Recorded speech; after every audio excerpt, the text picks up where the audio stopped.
You're not stuck because you're getting older. You're stuck because you can't stand feeling like a beginner anymore. And once you see what your brain is actually doing, you'll know exactly how to start again without fighting it. You open a course late at night. The room is quiet, just the screen lighting your face. You watch the first few minutes, nod along, then you pause it. It's not confusing, it's just basic. And that is the problem. You've spent years being the person who already knows. The one people ask, not the one who asks. So sitting there, rewinding something simple, it feels off in a way you don't want to admit. This shouldn't feel this hard, you tell yourself. You say you'll come back when you're more focused. Then you close it. Not because you can't learn it, because you don't want to feel like this while learning it. In this video, I'm going to show you what's actually happening in your brain when that moment hits, and why the way you're trying to learn is quietly working against you. If you want something practical to follow after this, I've put together a simple framework you can use right away. But first, we need to be honest about what's really stopping you. You don't actually think it's too late. You just don't want to look like a beginner again.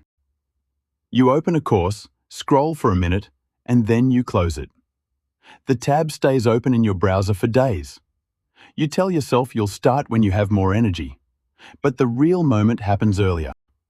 The second you see how basic that first lesson is, something in you pulls back. Because at this stage of your life, you're used to being the one who knows. You're not used to fumbling. You're not used to guessing.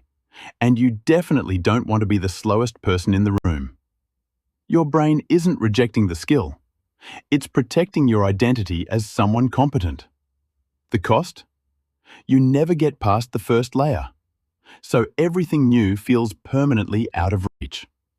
You think to yourself, this feels stupid. I should already be better than this.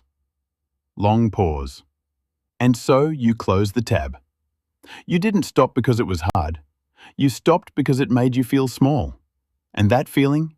It gets worse, not better, as your brain changes. It feels like you're getting slower.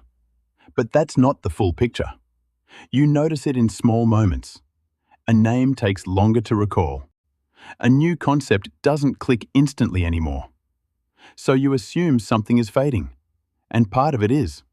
Your raw processing speed does decline. Scientists call this fluid intelligence. But something else is growing at the same time. Your pattern recognition. Your ability to connect the dots across years of experience. That's crystallized intelligence. Your brain is shifting from speed to structure.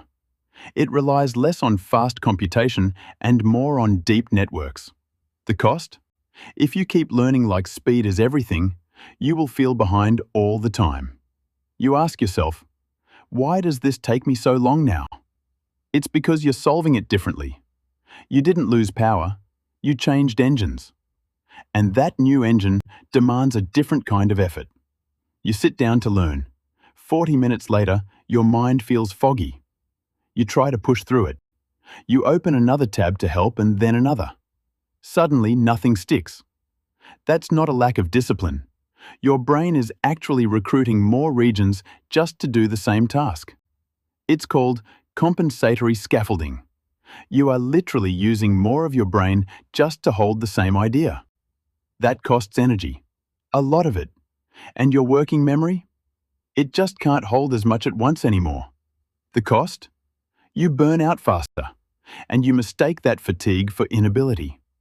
You think to yourself, my brain just can't keep up anymore. The truth is it can. You're not failing, you're just overloading the system. But the real problem is not the effort. It's what keeps pulling you backward. You're not starting from zero, and that is exactly the problem. You've done things a certain way for decades. You've solved problems with patterns that worked for you. Those patterns feel automatic now. So when you try something new, your brain doesn't stay neutral. It reaches back. It tries to reuse the old solution even when it doesn't fit anymore. In psychology, this is called proactive interference. The old path overrides the new one. You feel stuck between two versions of yourself. The one you know and the one you're trying to become. The cost? You repeat the same approach under a different label. Real change never locks in. You ask yourself, why do I keep going back to the old way? Because it's easier. You're not learning on a blank slate.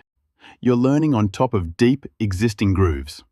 So the question is not how to learn faster, it's how to stop sliding back. Focusing on one thing is not enough, and doing everything at once, it just doesn't work either. You pick one serious skill. That's your pillar. It takes most of your energy. You go deep, using everything you already know. But if that's all you do, you harden. So you add two things that don't fit. Different domains, different demands, zero overlap. This is your playground. You're not there to be good, you're there to stay flexible. Without this, your brain becomes efficient but rigid. You get better at the same old patterns, not new ones. You think to yourself, I don't have time to start something else. The truth is, you don't have time not to. Depth builds your skill. But difference? That's what keeps you adaptable. And there's one rule that makes this actually work. Most people don't quit because they can't learn. They quit because they hate how learning feels now. In your playground, you will be slow. You will miss obvious things. You will feel behind. That's the point. There are no old paths to fall back on. No identity to protect. Just raw exposure to something unfamiliar. And that discomfort? It rewires you. Not instantly, but steadily. If you avoid this, your world shrinks to only what you already know. You think to yourself, I hate feeling like this again. Stay anyway. You don't need to feel ready. You just need to stay when you don't. Because that is where the next version of you actually begins. You're not stuck because you're getting older. You're stuck because you can't stand feeling like a beginner anymore. And once you see what your brain is actually doing, you'll know exactly how to start again, without fighting it. You open a course late at night. The room is quiet, just the screen lighting your face. You watch the first few minutes, nod along, then you pause it. It's not confusing, it's just basic. And that is the problem. You've spent years being the person who already knows. The one people ask, not the one who asks. So sitting there, rewinding something simple, it feels off in a way you don't want to admit.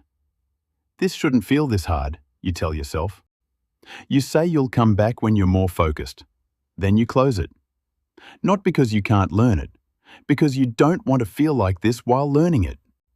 In this video, I'm going to show you what's actually happening in your brain when that moment hits, and why the way you're trying to learn is quietly working against you. If you want something practical to follow after this, I've put together a simple framework you can use right away. But first, we need to be honest about what's really stopping you. It was never about whether your brain can still learn. It was about whether you're willing to learn in a way that doesn't feel like you anymore. Because what changed isn't just your speed. It's what your brain prefers to hold on to.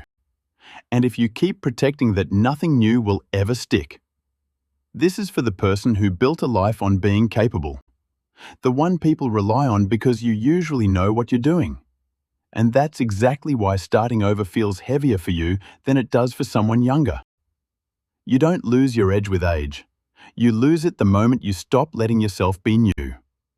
What's one thing you've been quietly avoiding learning, not because it's hard, but because it makes you feel like a beginner again? Write it down. Not to commit, just to admit it. If this kind of thinking helps you see your own patterns more clearly, you'll probably find the next videos useful too. You don't need to go back to who you were. Just don't stay where you've already figured everything out.